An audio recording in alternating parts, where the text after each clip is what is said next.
Penguin Random House presents You're the Password to My Life by Sudeep Nagarkar, read by Denzil. To the eternal bond that Virat and Kavya share. जिंदगी को बदलने में वक्त नहीं लगता, पर कभी कभी वक्त को बदलने में जिंदगी लग जाती है. Prologue.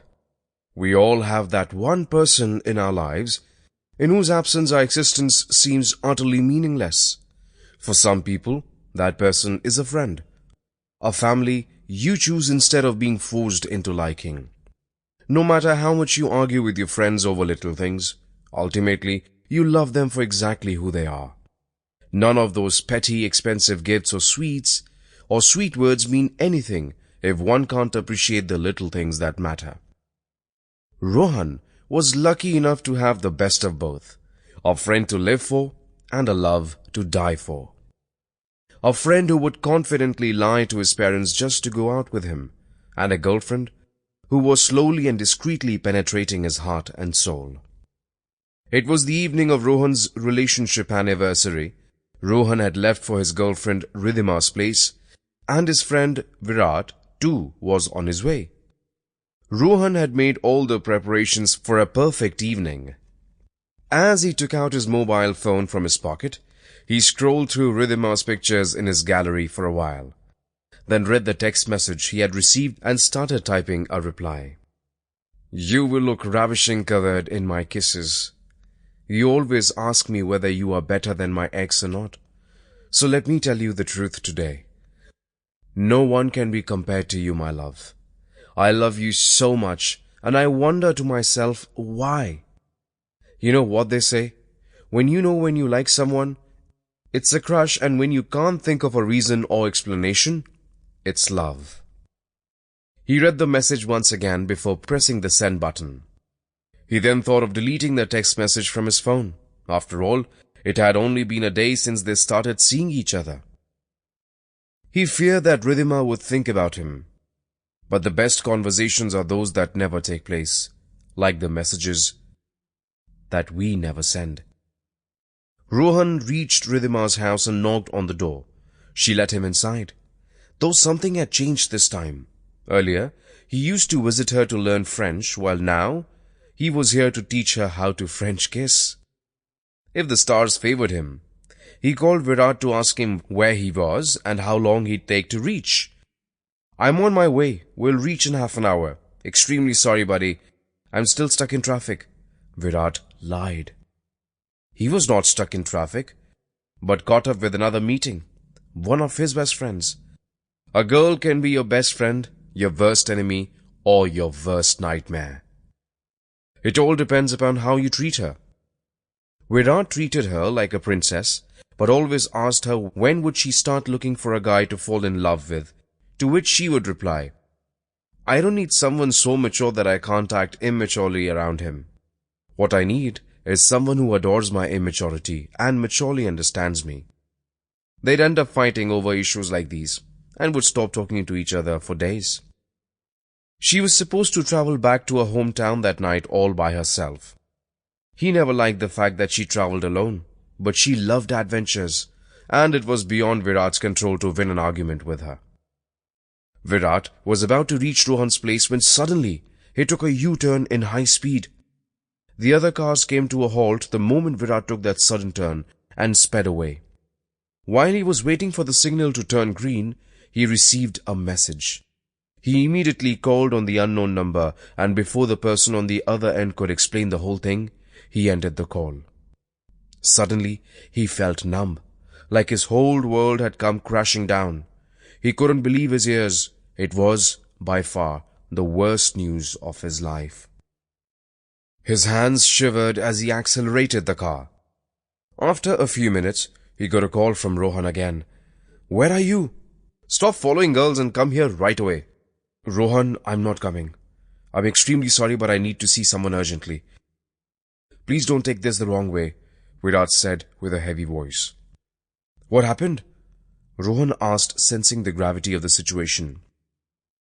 Without uttering a word, Virat disconnected the call and parked his car. He got out and started walking when he realized that he'd forgotten to lock the car, yet again. "How many times do I need to tell you to check whether the doors have been locked properly or not? You are so careless, Virat. This is unacceptable." He remembered her chiding him and a tear rolled down his eyes. All the crazy moments that they had spent together came rushing back in a flashback in front of his eyes. He remembered their long drives and the way she tickled him sitting beside him in the car. An empty smile, unspoken words, and a broken heart. It was killing him. Their relationship did not flourish as intended. Perhaps it would go somewhere better. All the good memories and the precious moments they had shared with each other had been scattered in a fraction of a second.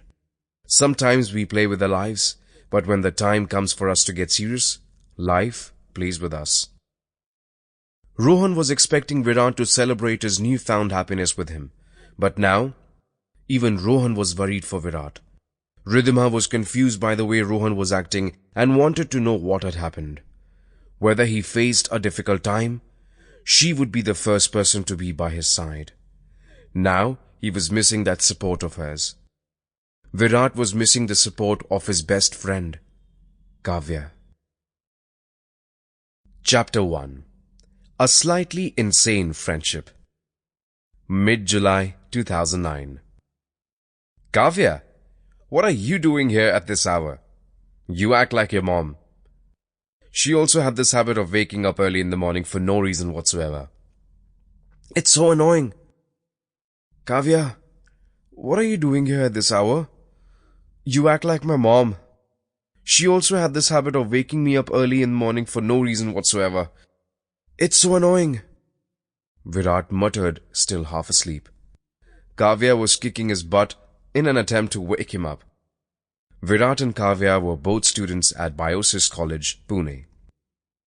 "I wanna make up right now, na-na. Wish we never broke up right now, na-na." The song was playing on repeat on the stereo, and Virat slept without a care in the world. Kavya kept a duplicate key of his room with her, precisely for situations like these. If it were up to Virat, he would sleep all through the day. You can never get up on your own, can you? "You should throw away your alarm clock. It's of no use," Kavya explained, shaking him up. Kavya was a tomboy, completely extrovert in nature. She made friends easily, unlike Virat, and loved playing sports and riding a bike. Although slightly plump, she carried herself with grace and was always full of energy. She never wore anything that would make her look like a slut. She was a hardcore foodie at heart and loved to experiment with her taste buds. Her favorite hobby was teasing boys, and she didn't spare Virat whenever she got a chance. Kavya stayed in Kothurud, Pune. She was extremely bold and forthright, and did not care if people took her the wrong way. "How can you kick me in my own house?" Virat looked annoyingly at Kavya with his eyes half open. "Oh please, this is not your house. This wouldn't even classify as a house. Look at that dirty underwear of yours hanging on the rope. It's so old it's covered in holes. And those socks of yours, they stink so bad that I need to carry a room freshener with me every time I come to your house," Kavya said, with an expression of disgust on her face. He barely made note of her complaint and went back to sleep, asking her not to disturb him for another 15 minutes. Virat was a smart and witty boy with an extremely good sense of humor. His only vice was that he was extremely lazy. Kavya would try her best to talk him out of sleeping so late, but he wouldn't listen. He always wore a stubble on his fair-skinned face, and his style helped him woo girls. Like Kavya, he would never bother himself with what people thought about him, and was never ashamed to express what he felt. Though he would take his time to befriend people, but he was never outrightly rude to anyone. He feared getting into a serious relationship as the early demise of his parents had scarred him forever. He knew how to charm everyone in his presence and could talk to anyone with ease. He stayed with his aunt in Mumbai during his school days, and later, when he started going to Biosis College to study commerce, he took up a flat on rent near his college. He met Kavya in the same college, and they hit it off instantly. She tolerated him and adored him while he had her back. Always. All the other girls? Well, Sample complete. Ready to continue?